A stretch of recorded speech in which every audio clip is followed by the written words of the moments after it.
Alors maintenant, je vais traiter avec naturellement un certain nombre d'éléments, mais de façon fort incomplète, assurément, des concordances que l'on peut découvrir entre la Bible et la science. Sous-entendu, bien sûr, tout ce qui a été dit d'un côté comme de l'autre, de ce qui est vérité du côté de la science, parce que cela vient d'une observation ou d'une expérimentation réelle, sans interprétation, et puis du côté de la Bible, cela vient de l'écoute de la parole de Dieu.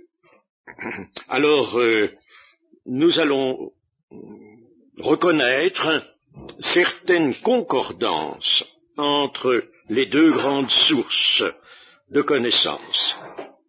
La Bible n'a pas pour dessein de nous instruire des merveilles de la création et des structures du monde. Pourquoi cela? Nous l'avons vu. Parce qu'elle abandonne cela à notre observation. Nous avons déjà dit que Dieu abandonnait des choses à l'homme, les choses qu'il peut faire. Et comme l'a souligné notre frère monsieur Peter Schmidt, des choses pour lesquelles l'homme est armé par Dieu. Il est armé par l'intelligence dont il dispose et la raison qui est à son service. Toutefois, Dieu aimerait qu'en observant la nature, nous en retirions un fruit spirituel, ça c'est certain. C'est pas toujours le cas. L'homme est armé, et Dieu voudrait qu'il en retire un fruit spirituel. Et le travail scientifique des hommes, malheureusement, s'abstient de le faire, toujours pour la même raison, sous la pression de préjugés ou en raison de limites que l'on s'est données. Et l'on peut dire que l'homme est là à même la nature, il voit la nature, il peut y découvrir les perfections invisibles de Dieu, les œuvres grandiose, réelle de Dieu, mais il rend la vérité captive. Il rend la vérité captive. Et comme c'est vrai, vous voyez, c'était vrai au début de notre ère, et ça l'est toujours, et même de plus en plus, malheureusement maintenant. Parce que je vois en biologie, par exemple, il y a eu récemment des découvertes très intéressantes, et on ne veut pas ces découvertes en faire le motif d'une reconnaissance de la puissance de Dieu.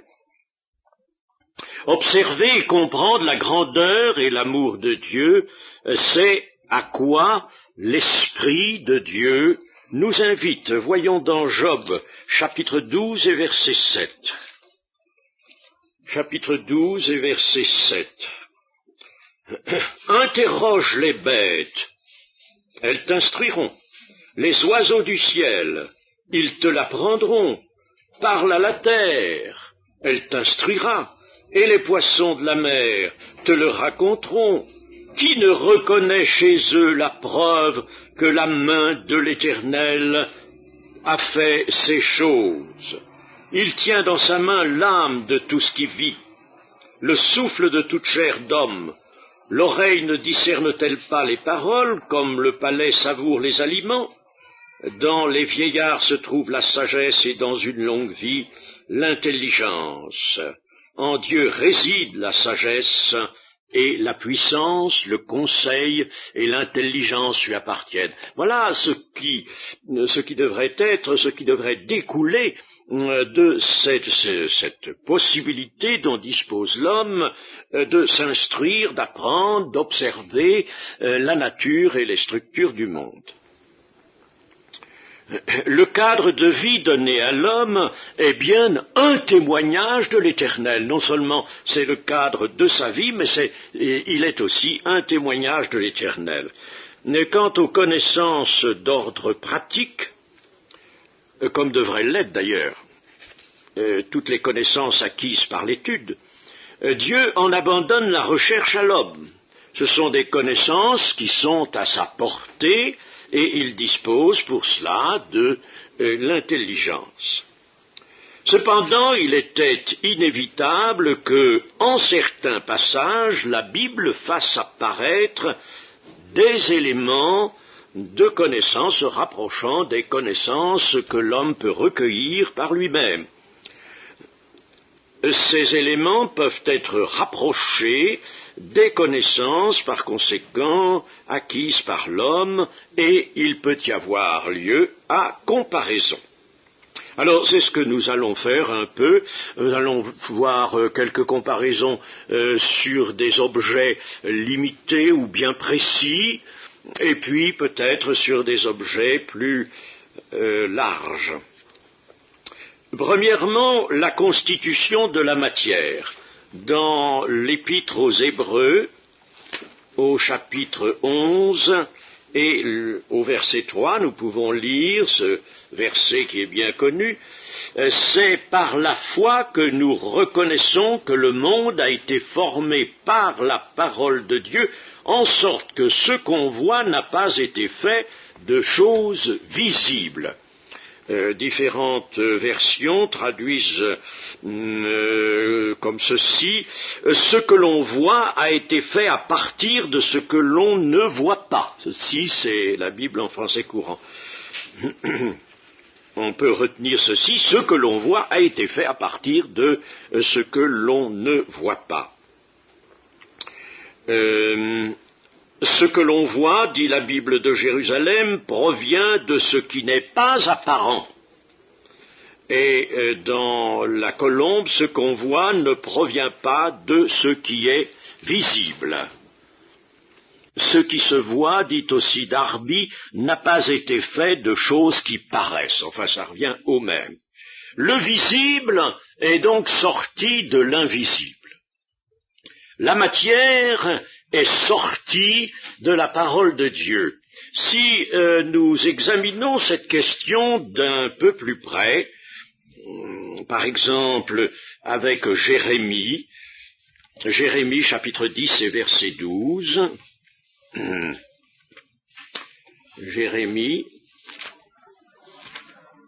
chapitre 10 verset 12, nous comprenons déjà un peu plus profondément ce qui a pu se produire, ce qui s'est produit.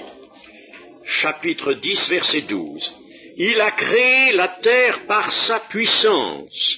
Il a fondé le monde par sa sagesse. Il a étendu les cieux par son intelligence. À sa voix, les eaux mugissent dans les cieux. Il fait monter les nuages des extrémités de la terre. Il produit les éclairs et la pluie. Il tire le vent de ses trésors. Voilà ce que dit Jérémie. Quant au livre des Proverbes, au chapitre 3, je lirai le verset 19.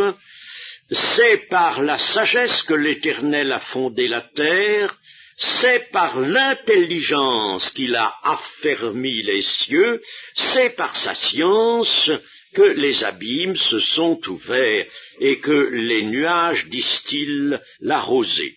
Comme il est constant dans la langue hébraïque, il faut toujours faire, quand il y a deux énumérations en regard, il faut toujours faire la somme de la première énumération et la somme de la seconde. Si bien qu'il faudrait comprendre ceci: c'est par la sagesse, c'est par l'intelligence, c'est par la science que l'Éternel a fondé la terre, a fermé les cieux et ouvert les abîmes. Donc Jérémie nous dit que Dieu a fondé la terre, le monde, étendu les cieux, par puissance, sagesse, intelligence. Alors, ce matin aussi, notre frère a parlé de conception. Il y a à la base de toute œuvre une conception. Donc, le monde a été créé par l'intelligence divine en raison d'une conception et d'un plan créateur, ce qui se confirme dans le prophète Ésaïe. Ensuite, Dieu a créé en utilisant sa grande sagesse, c'est-à-dire dans un parfait équilibre et selon le plus grand mobile de toutes les œuvres de Dieu, le mobile unique, on peut dire, constant de toutes les œuvres de Dieu, l'amour. Le grand mobile de Dieu, c'est l'amour, selon la sagesse divine. Et la sagesse est toujours ce qui exprime et ce qui ouvre la porte à l'amour.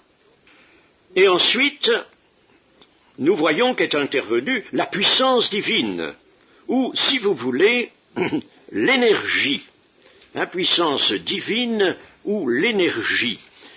Dans le chapitre 32 de Jérémie, je lirai au verset 17, 32, verset 17, « Ah, Seigneur éternel, voici, tu as fait les cieux et la terre par ta grande puissance et par ton bras étendu. » Puissance ou énergie. Nous pouvons très bien comprendre énergie. Dans le psaume 65 et au verset 7, psaume 65 et au verset 7, nous avons « Il a fermi les montagnes par sa force, il est saint, C-E-I-N-T, il est saint de puissance. » Force, puissance, énergie. N'ayons pas là à l'esprit les distinctions à faire sur le plan de la mécanique, mais pensons que Dieu a utilisé un matériau, un grand matériau, son grand matériau, qui est l'énergie, et lui qui est source d'énergie. Il a utilisé l'énergie pour réaliser un plan conçu par lui, et cela dans la sagesse divine. C'est pourquoi le récit de la création comporte « cela est bon, cela est bon, cela est très bon ».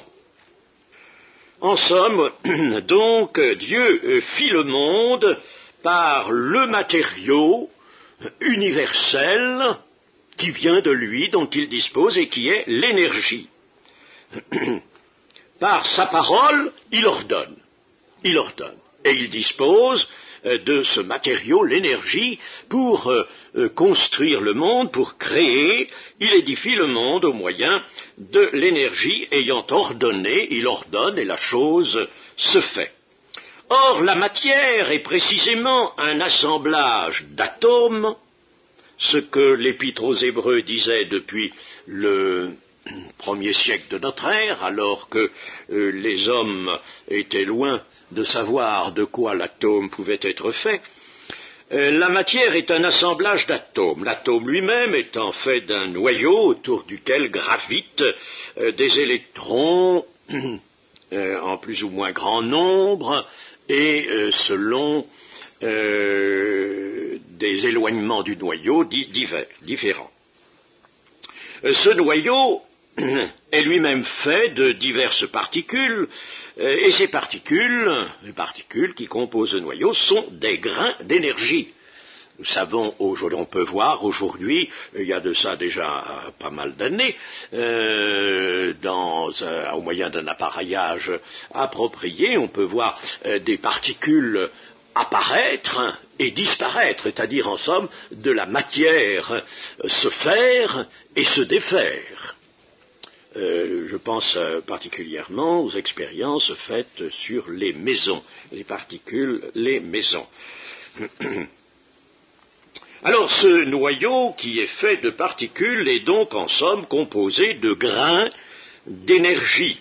Ainsi la matière est une réalité due à l'énergie condensée, c'est-à-dire à ce qui est immatériel. Et nous en avons la démonstration par cette énorme libération d'énergie qui se fait par le moyen de l'explosion d'une bombe atomique. Il y a là perte de masse, une masse qui est perdue et qui se libère brusquement en énergie. Donc de la matière disparaît et de l'énergie apparaît. Le terme atome figure dans dans le chapitre 8 et au verset 26 des Proverbes. Il est dit que Dieu n'avait pas encore fait le premier atome de la terre. Seulement, tous les traducteurs n'ont pas utilisé ce terme. La Bible de Jérusalem met les premiers éléments de la poussière du monde. Entre les atomes et à leur échelle, il y a énormément de vide. Énormément de vide à l'échelle des atomes. Quand je pense au nombre d'Avogadro qui nous indique combien à la pression de 76 cm de mercure, il y a de molécules dans 1 centimètre cube d'air, et quelque chose de fabuleux, le chiffre n'est plus en tête, mais il est très important, et dans ce centimètre cube d'air, eh bien, si on pouvait y être, nous verrions qu'il y a énormément de vide. Il y a d'ailleurs un mouvement de ces particules aux températures qui sont les nôtres en général, un mouvement qu'on a appelé le mouvement brownien. Entre les atomes, donc, et à leur échelle, il y a beaucoup de vide.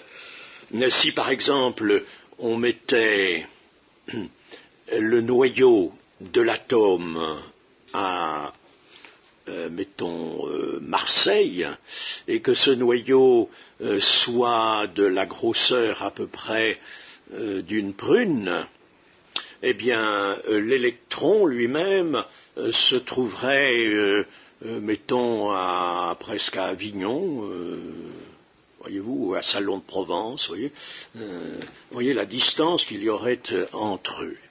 Une distance énorme. Déjà, donc, au sein de l'atome, il y a du vide. Entre les atomes, il y a aussi énormément de vide, et vous avez des particules qui circulent là à toute allure sans rien toucher dans ce vide. Et pourtant, cette structure-là est bien celle de la matière qui, pour nous, est palpable.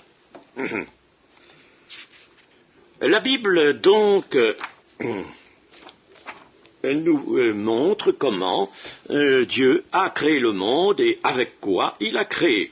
Avec de l'énergie dont il a disposé, qui est venue de Dieu, et Dieu est esprit. Rappelons le mot du physicien astronome anglais Eddington, l'étoffe de ce monde est de l'étoffe de l'esprit.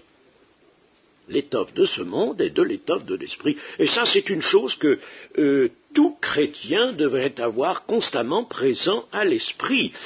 Parce que Jean nous dit dans son premier chapitre, l'évangile de Jean, et au verset 3, « Rien de ce qui existe n'a été fait sans elle, la parole de Dieu. » Et tout ce qui existe a été fait par elle. Et la parole de Dieu est Dieu, et Dieu est esprit. Par conséquent, c'est vrai que l'étoffe de ce monde est de l'étoffe de l'esprit. Si nous étions vraiment, si tout le monde était convaincu de cela, il n'y a pas qu'Eddington d'ailleurs qui a affirmé cela, eh bien peut-être tout de même aurait-on d'autres idées, d'autres vues. Il est possible que cela dirige autrement les pensées de bien des gens. Cela, en tout cas, la Bible proclame depuis des siècles. L'étoffe de ce monde est de l'étoffe de l'esprit. Nous rapprochons donc encore cette constatation du second verset de la Bible, qui est celui-ci, Genèse 1, 2, l'Esprit de Dieu se mouvait au-dessus des eaux.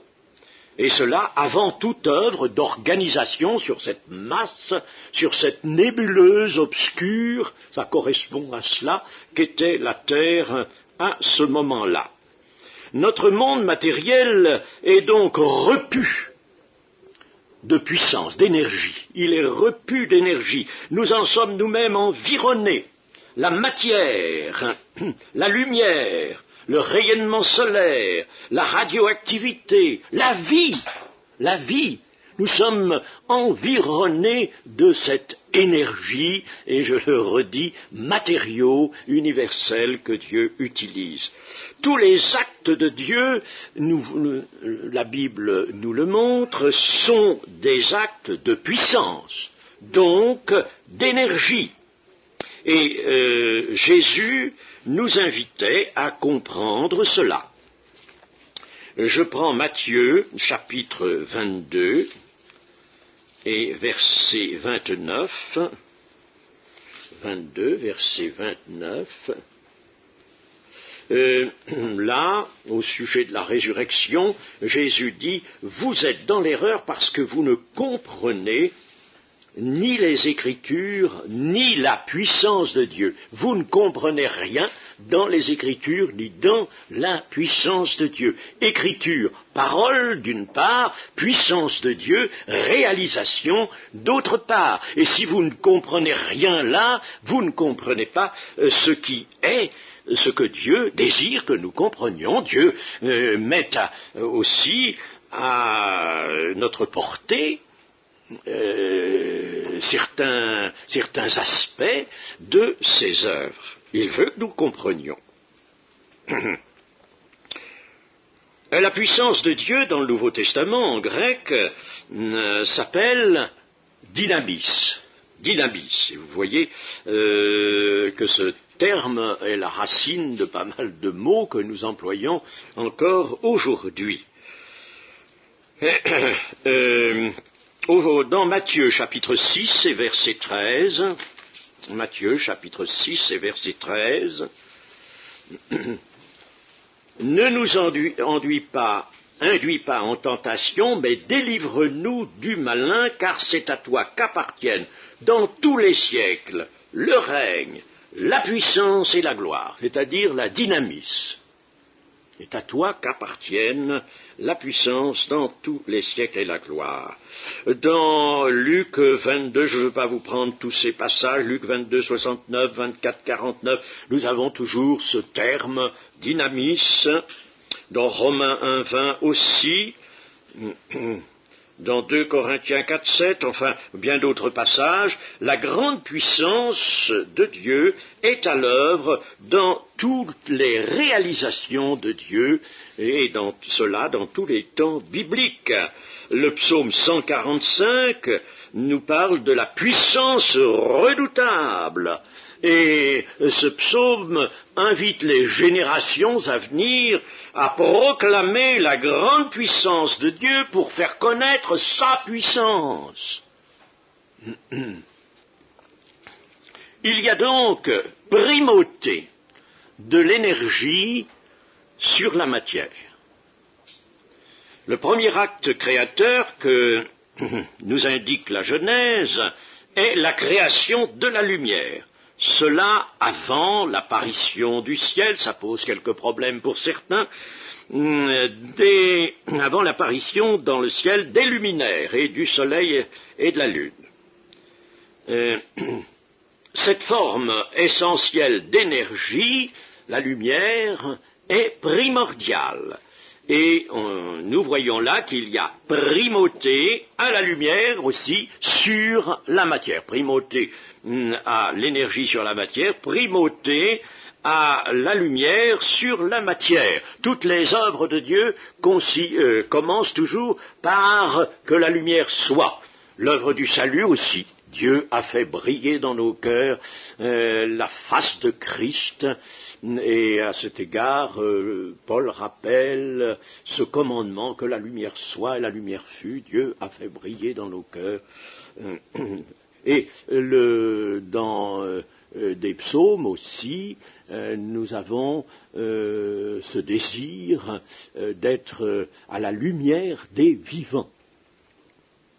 La lumière exerce constamment un pouvoir de transformation sur la vie.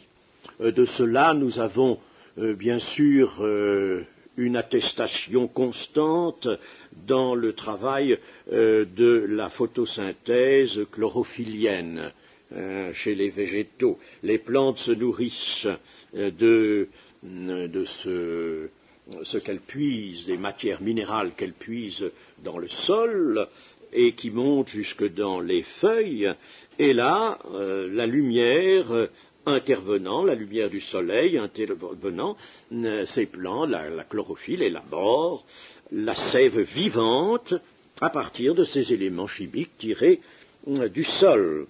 Les éléments chimiques sont, mettons, la potasse, les phosphates, les nitrates.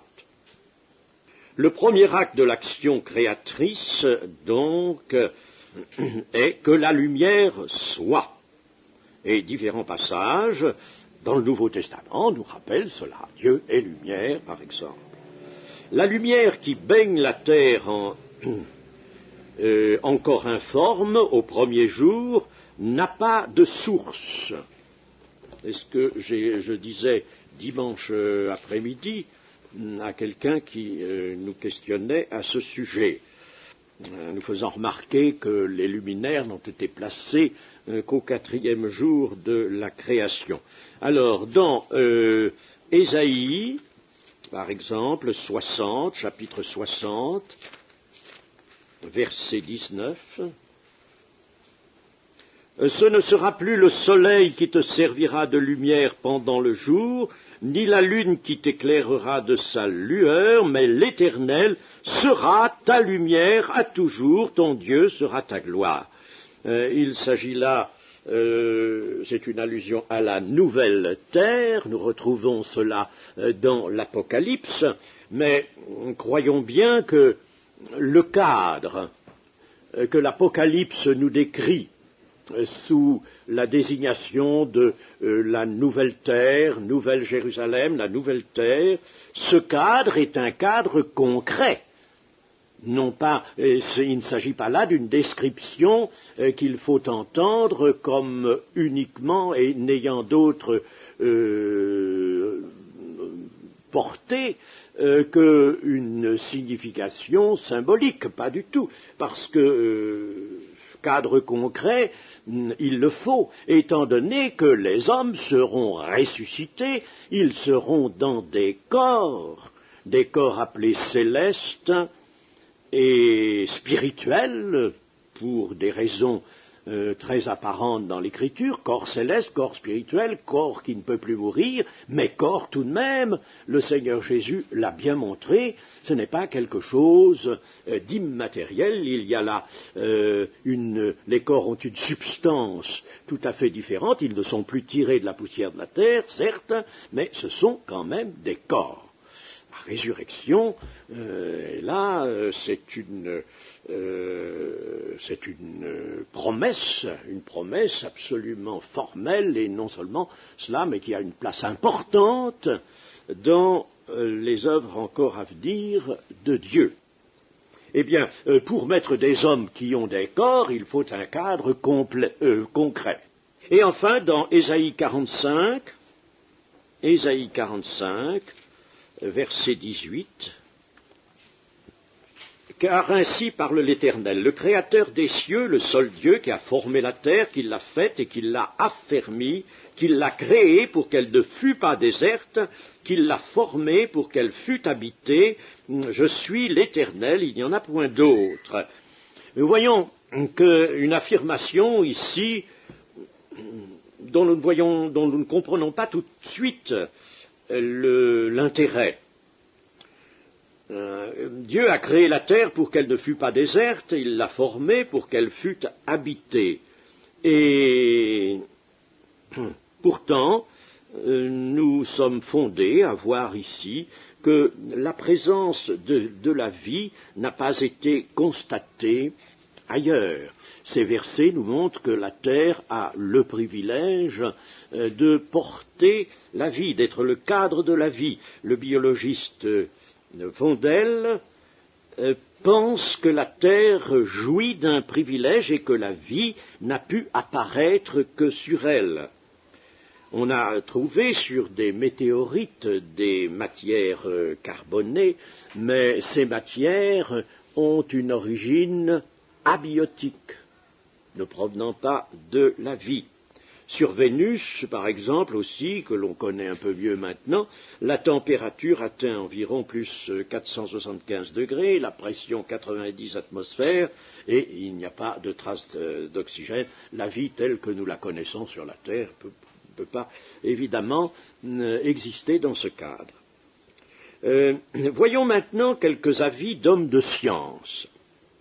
D'abord, le géologue Paul Termier, sur cette question de concordance entre Bible et science. La foi chrétienne n'a pas à redouter les progrès de la géologie. L'histoire de la Terre a une valeur apologétique spéciale. La Terre raconte la gloire de Dieu, tout aussi éloquemment, plus éloquemment peut-être, que le firmament étoilé. Rien mieux que cette histoire ne témoigne de l'ordre du monde. Elle peut donc être utilisée par le chrétien mieux que la plupart des autres sciences, il défendait la géologie bien sûr, pour raffermir sa propre foi et pour préparer à la croyance les hommes de bonne volonté qui l'entourent et qui, simplement et humblement, cherchent Dieu, ceux qui cherchent Dieu, à qui, d'après cet auteur, on peut montrer ces choses, ne peut qu'être déjà mieux engagé vers l'exercice de la foi. Et il a écrit cela dans un ouvrage intitulé Mélange et paru en 1932. James Dana, auteur américain, déclare « Il ne peut y avoir de réel conflit entre les deux livres du grand auteur », ce qui a déjà été dit ici. L'un, la révélation de Dieu à l'homme, le second, la nature, la création. Le naturaliste H. Wegman, le mystère de la vie, qui a été publié par l'éditeur Payot en 1954. Cet ouvrage, je l'ai dans ma bibliothèque. Nous avons ceci. La convergence entre la pensée biblique et la pensée biologique de notre époque est frappante. La foi biblique n'est pas seulement d'accord, d'une façon très évidente, avec la pensée biologique, elle la complète, en même temps dans un passage capital. La foi connaît la puissance cachée à laquelle nous pouvons attribuer avec confiance la merveille de la réalisation organique. Avec l'éveil de cette foi, le problème fondamental que nous pose tout processus de formation organique est résolu, non seulement en apparence, mais en fait. Je vais maintenant parler d'un autre point de rapprochement seulement, peut-être pas tout à fait concordance, mais rapprochement, celui de l'existence de l'âme. 3 significations principales. La première, c'est celle-ci, l'âme est le principe de vie, ou le souffle de vie, traduction du terme nefesh dans l'hébreu. Par exemple, le passage que l'on connaît bien, Lévitique 17:11, l'âme de la chair est dans le sang. Certains traducteurs écrivent la vie de la chair est dans le sang, la version de Jérusalem par exemple. Alors, ici, l'âme, c'est le terme nefesh, le souffle de vie. Dans le Nouveau Testament, nous avons d'autres exemples de cela. Par exemple, Matthieu, chapitre 16 et verset 26. Chapitre 16, verset 26. « Et que servirait-il à un homme de gagner tout le monde s'il perdait son âme, ou que donnerait un homme en échange de son âme ?» Alors ici, nous rapprochons cela d'un passage parallèle qui est dans Luc chapitre 9 et verset 25, où il est parlé de l'existence. Par exemple, voyons-le ce passage, Luc chapitre 9 et verset 25. « Et que servirait-il à un homme de gagner tout le monde s'il se détruisait ou se perdait lui-même ?» Voilà un passage parallèle qui nous montre que le sens donné dans Matthieu à âme, c'est bien le principe de vie, l'existence, principe de vie. Darby, d'ailleurs, met une note à Matthieu 16, 25, où une note par laquelle il indique que dans Matthieu 16, 25, il faut comprendre vie et âme. La version de Jérusalem traduit par vie. Alors, deuxième signification du mot âme, l'homme tout entier. L'homme.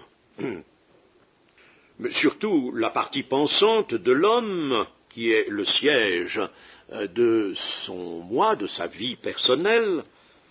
Aujourd'hui, on parle encore des êtres humains en employant le mot âme, on dit une âme, nous disons encore cela, pour désigner la personne tout entière. Troisième signification du mot âme, la partie immatérielle de l'homme où se situe la pensée. Où se situe la pensée, l'action émotive et l'élévation vers Dieu. Alors, puisque nous avons Matthieu, prenons Matthieu chapitre 10 et verset 28. Chapitre 10 et verset 28, « Ne craignez pas ceux qui tuent le corps et qui ne peuvent tuer l'âme. Craignez plutôt celui qui peut faire périr l'âme et le corps dans la géhenne. » Nous voyons donc là une distinction, une différenciation établie entre l'âme et le corps. L'âme désigne donc la partie immatérielle de l'homme. Alors, ces trois sens sont en rapport avec le fait que l'homme est une trinité. L'âme étant le siège de la personnalité humaine, étant la conscience, le siège de la conscience de soi-même, de l'intelligence, de la pensée, de l'émotivité, de l'affectivité, de la volonté. L'âme a toujours à choisir, nous dit ici le Seigneur Jésus, entre la vie et la mort, entre marcher selon l'esprit et marcher selon la chair. L'esprit, lui, est le siège du sentiment de Dieu. Je vous dis ça très rapidement. C'est aussi lui que Paul désigne par l'expression l'homme intérieur. Dans Romains 7, 22, 2 Corinthiens 4, 16, Éphésiens 3, 16, l'homme intérieur. L'existence humaine, l'existence de l'âme humaine est-elle maintenant reconnue ou non par la science? Bien sûr, généralement non, mais aussi par certains oui. Toutes les conceptions matérialistes, rationalistes, évolutionnistes suppriment l'existence de l'âme comme une entité immatérielle. L'évolution matérialiste considère que la pensée et les aspirations idéalistes ou spirituelles de l'homme sont le produit du cerveau et de ses organes. Il y a donc conflit avec la Bible à ce sujet, mais ce conflit vient des thèses interprétatives comme on l'a dit aussi ici, des thèses interprétatives des connaissances anatomiques et biologiques, mais ne provient pas du langage même des faits scientifiques.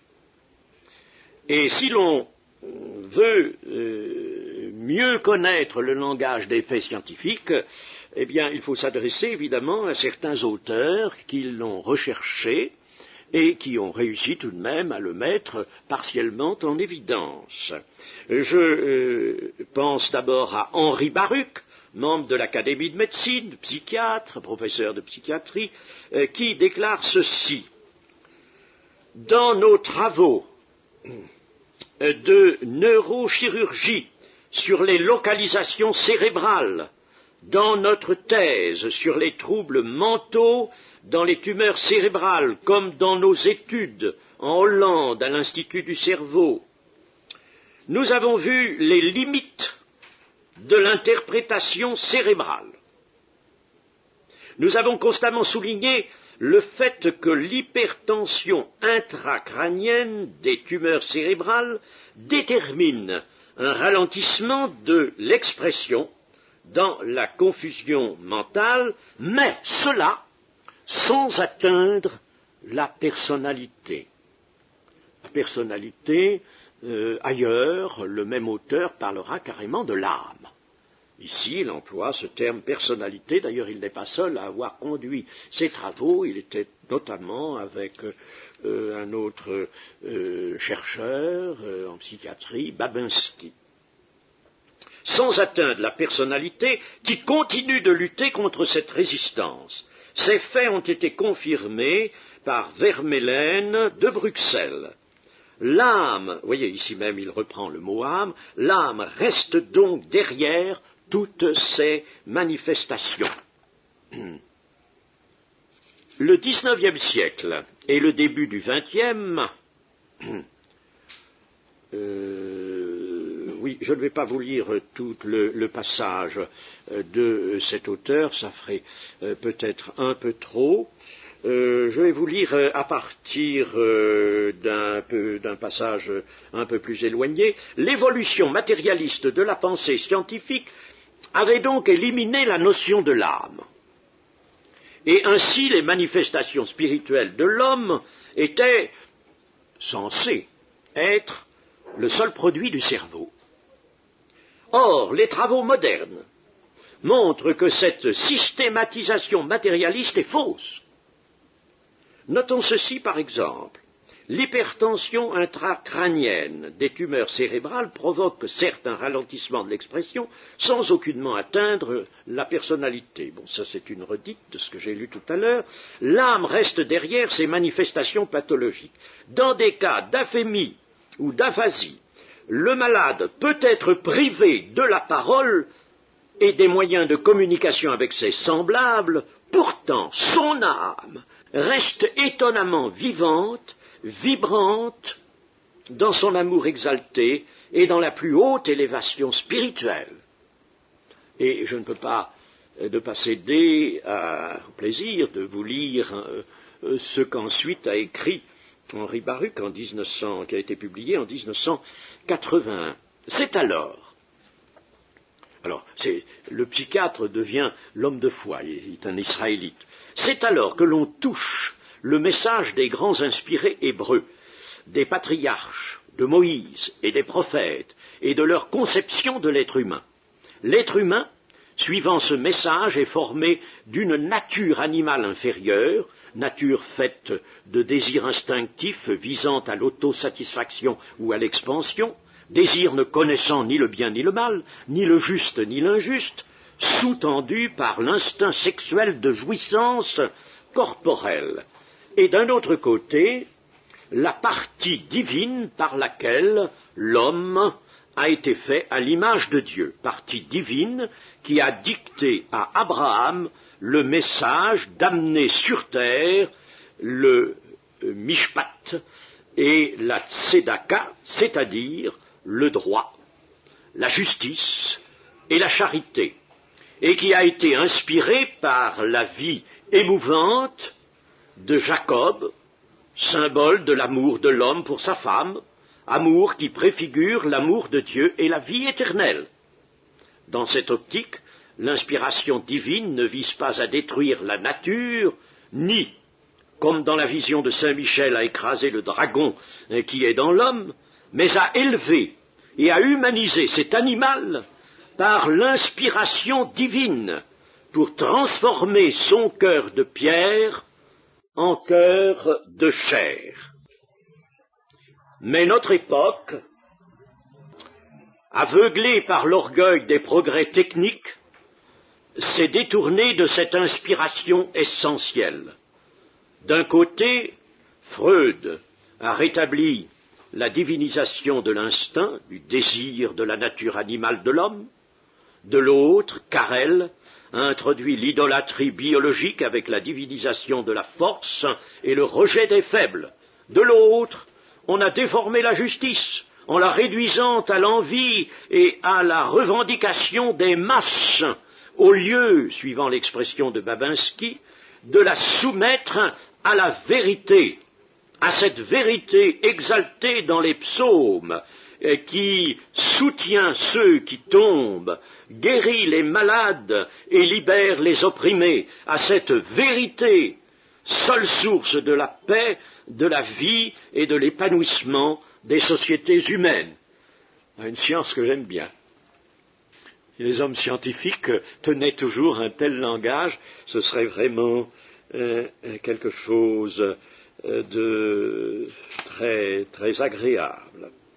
Alors, Henri Baruch, donc, de l'Académie de médecine, est lui-même un Israélite. Et j'ai l'impression qu'il n'est pas très loin du Nouveau Testament. Peut-être a-t-il fait ce pas ou le fera-t-il, je ne sais. Alors, voyons toujours ce que nous dit ce professeur Henri Baruch dans un ouvrage, alors, Humanisme psychiatrique et histoire de la neuropsychiatrie, publié en 1983. Les faits que nous venons de rappeler montrent que l'homme présente une double nature, une nature animale marquée par les instincts, les désirs, le mépris des faibles, l'abus de la force, et une nature humaine spécifique, comprenant le sens du bien et du mal, du juste et de l'injuste, de la charité et de la justice dont nous venons de voir l'importance dans les collectivités humaines. Cette nature supérieure est considérée par les croyants comme divine. Elle se manifeste dans l'homme par la conscience morale. Ainsi, deux forces peuvent s'opposer ou, au contraire, collaborer. Et ce langage nous fait penser à Galates, chapitre 5, Galates, chapitre 5, verset 17, nous pouvons lire maintenant. Car la chair a des désirs contraires à ceux de l'esprit, et l'esprit en a de contraires à ceux de la chair. Ils sont opposés entre eux afin que vous ne fassiez point ce que vous voudriez. Si vous êtes conduit par l'esprit, vous n'êtes point sous la chair. Sous la loi. Si vous êtes conduit par l'esprit, vous n'êtes point sous la loi. Or, les œuvres de la chair sont manifestes. Ce sont l'impudicité, l'impureté, la dissolution, l'idolâtrie, la magie, les inimitiés, les querelles, les jalousies, les animosités, les disputes, les divisions, les sectes, l'envie, l'ivrognerie, les excès de table et les choses semblables. Je vous dis d'avance, comme je l'ai déjà dit, que ceux qui commettent de telles choses n'hériteront point le royaume de Dieu. Mais le fruit de l'esprit, c'est l'amour, la joie, la paix, la patience, la bonté, la bénignité, la fidélité, la douceur, la tempérance. La loi n'est point contre ces choses. Il est intéressant de recevoir ce témoignage d'un homme, Henri Baruch, qui le déduit de ses recherches expérimentales avec son collaborateur Babinski. Voilà une importante concordance, je pense, qui apparaît là entre la Bible et la science. Elle n'est pas, bien sûr, l'avis de tous, mais il est intéressant qu'elle soit l'avis de quelqu'un du monde scientifique. Voyons encore ce que ce professeur pense de Freud et de la psychanalyse. Freud nie l'existence de la conscience morale et ramène ce qu'on désigne sous ce terme par un surmoi social. Pour lui, tout vient du désir, même dans la douleur, du deuil et dans la perte d'un être aimé. Il pense qu'il devait exister dans l'inconscient un désir de faire mourir l'être aimé. Les psychanalystes interprètent le sacrifice d'Abraham non comme une épreuve divine, mais comme l'impulsion d'un mauvais père détestant son fils dans l'inconscient. Sans entrer dans plus de détails que nous avons exposés ailleurs, on peut conclure que la psychanalyse et le freudisme représentent le veau d'or du XXe siècle. Parlons maintenant, si vous voulez, un peu de la physique moderne. Là, on fait rappel ici à un ouvrage du physicien Jean Charron, c'est-à-dire un ouvrage récent, publié à l'occasion, après un colloque qui a eu lieu en début de septembre 1984 à Washington.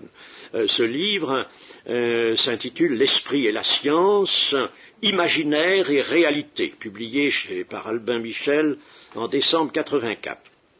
Et là, Jean Charron nous dit que les physiciens ont découvert l'existence de phénomènes représentables, et cependant non directement observables. Il n'est pas impossible de les décrire, ils sont représentables, dit-il. Mais ils ne peuvent faire l'objet d'une observation directe, c'est-à-dire ne peuvent être représentés comme quelque chose d'étendu dans l'espace et le temps qui nous entoure. Ce sont des objets qui ne peuvent qu'être pensés et représentés comme tels. Ils doivent figurer dans la représentation de l'univers pour qu'elle soit complète. Et je le cite, « D'où la conviction qui se fait nouvellement jour en physique que la représentation de l'univers doit comprendre à la fois l'observable et le non-observable. » Ça, c'est tout à fait nouveau dans l'orientation de la pensée scientifique. Et on peut dire que ça bouleverse même les prétentions de la notion matérialiste. Il n'est pas nouveau, il y a bien déjà peut-être 2 décades, une vingtaine d'années, que certains scientifiques ont cherché à s'évader du cadre limité que la science s'est donné, comme notre frère l'a exposé,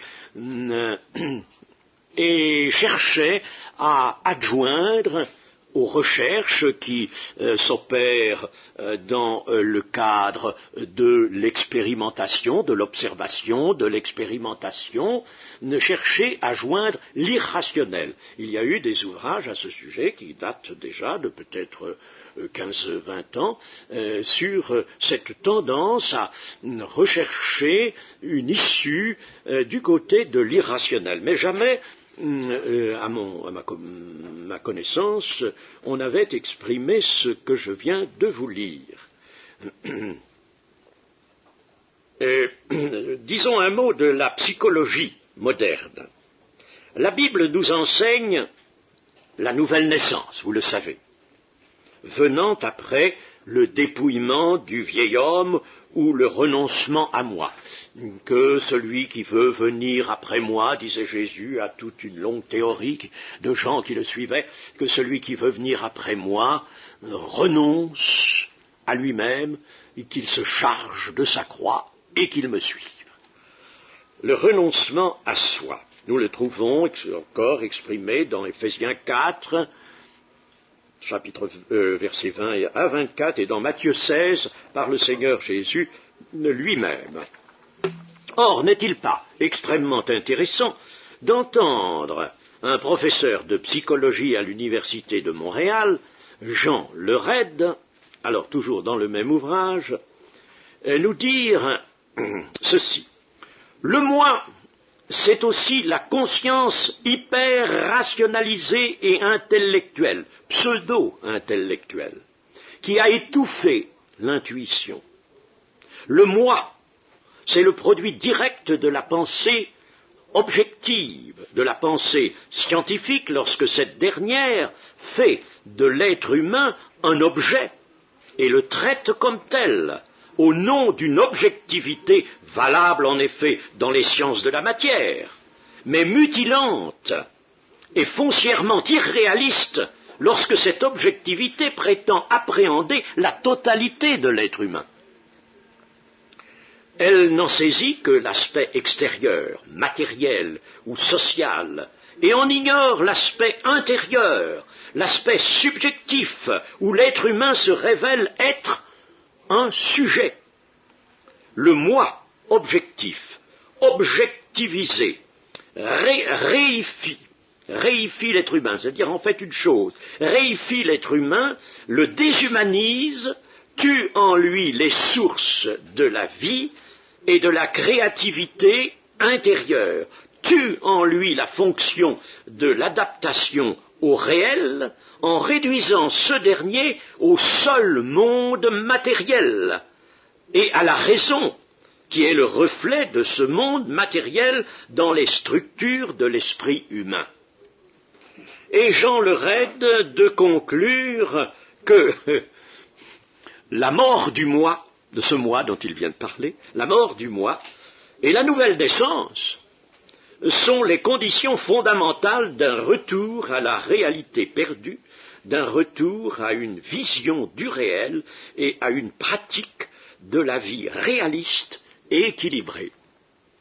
On pourrait, n'est-ce pas, évidemment, penser que, voilà, tout ce monde s'approche de la doctrine biblique, enseignée principalement par le Nouveau Testament. Ce n'est pas pour cela. Ce n'est pas, ils s'en défendent, ce n'est pas pour donner raison à la doctrine chrétienne qu'ils parlent ainsi, qu'ils pensent ainsi, mais c'est parce que c'est maintenant une orientation qui se présente devant eux et qu'ils expriment, une orientation dans laquelle ils veulent s'engager et aller plus loin. Voilà en sorte un accord. Je ne dis pas que ce soit la voie par laquelle tous ces penseurs vont arriver à la conversion, pas du tout, ce n'est pas cela. Mais disons qu'il y a là un grand accord tout de même avec la doctrine chrétienne, mort à soi-même et naissance d'en haut, dépouillement et revêtement. Ce que la Bible nous enseigne, ce psychologue en est convaincu sur la base, lui, des données de sa discipline. Voyons encore ce langage scientifique nouveau du physicien Jean Charron. Voici ce qu'il dit de la physique de demain. Une véritable représentation cohérente et globale des phénomènes étudiés en physique paraît donc devoir tenir compte de la triade du verbe, de l'esprit et de l'être, non du verbe seul, ou même du verbe et de l'esprit seulement. Il faut les trois. Certes, l'auteur se défend, lui aussi, en son nom et en celui de ses collègues, de se tourner vers le domaine psychique ou spirituel. Mais il est fort curieux de constater tout de même cette disposition d'esprit concernant le devenir d'une science qui doit s'occuper des phénomènes extérieurs dans l'espace et le temps. En lisant les lignes de Jean Charron, là, je n'ai pu m'empêcher de penser à la divine Trinité qui a mis, en somme, sa marque en toutes les structures du monde qu'elle a créées.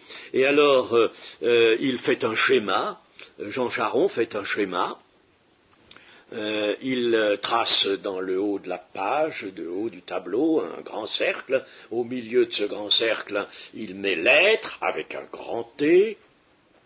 Et puis, alors, il y a des flèches latérales avec les termes la psychomatière.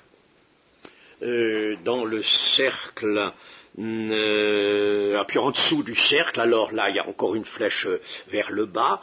Au milieu du tableau, il y a esprit avec un grand T, puis encore une flèche vers le bas. Et dans le bas, il y a verbe dans un cercle, un autre cercle. C'est assez curieux, évidemment.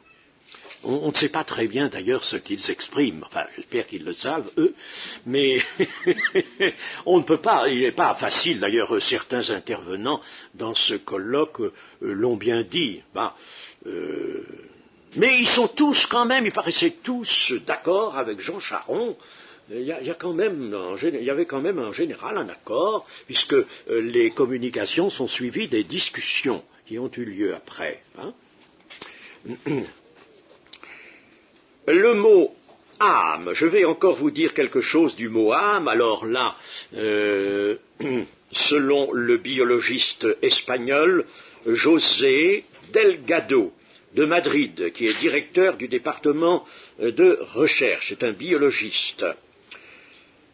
Nous devrions retenir le mot âme comme un concept métaphysique traduisant une entité incorporelle, immortelle, avec des possibilités de se sauver ou de se damner, tout ceci en connexion avec une croyance et des considérations théologiques qui ne peuvent pas être prouvées ou reniées par les méthodes expérimentale actuelle. Le mot âme est clairement différent du mot mental. Voilà ce qu'exprime, je n'ai pas mis toute sa pensée, bien sûr, c'est un petit peu long, mais enfin, vous voyez que dans ce colloque de Washington, de septembre de l'année dernière, il y a eu quand même, n'est-ce pas, là, vraiment un éclatement, on peut le dire, des pensées dans lesquelles volontiers on enfermait les considérations venues de travaux scientifiques ou de recherches scientifiques, n'est-ce pas? Il y a eu là une aventure vers le dehors. Je ne sais pas où ça va conduire, j'en sais rien.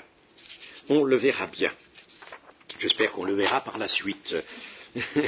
Voilà. Eh bien, je ne vais pas aller plus loin. Nous avons dans cette rapide étude vu par conséquent certaines convergences. En conclusion, nous dirons, il y a bien sûr la science des faits qui est extrêmement intéressante et à laquelle nous pouvons très valablement, si nous en avons le goût, nous vouer, n'est-ce pas, nous intéresser, la science des faits. Et puis, il y a la science conjecturale, celle de toutes les interprétations, avec laquelle il nous est absolument impossible d'être d'accord. Mais la science des faits aboutit tout de même, voyez, à certaines concordances avec la Bible. Je terminerai en lisant dans l'épître de Paul aux Colossiens, au chapitre 3, le verset 17, « Et quoi que vous fassiez en parole ou en œuvre, faites tout au nom du Seigneur Jésus, en rendant par lui des actions de grâce à Dieu le Père. » Amen.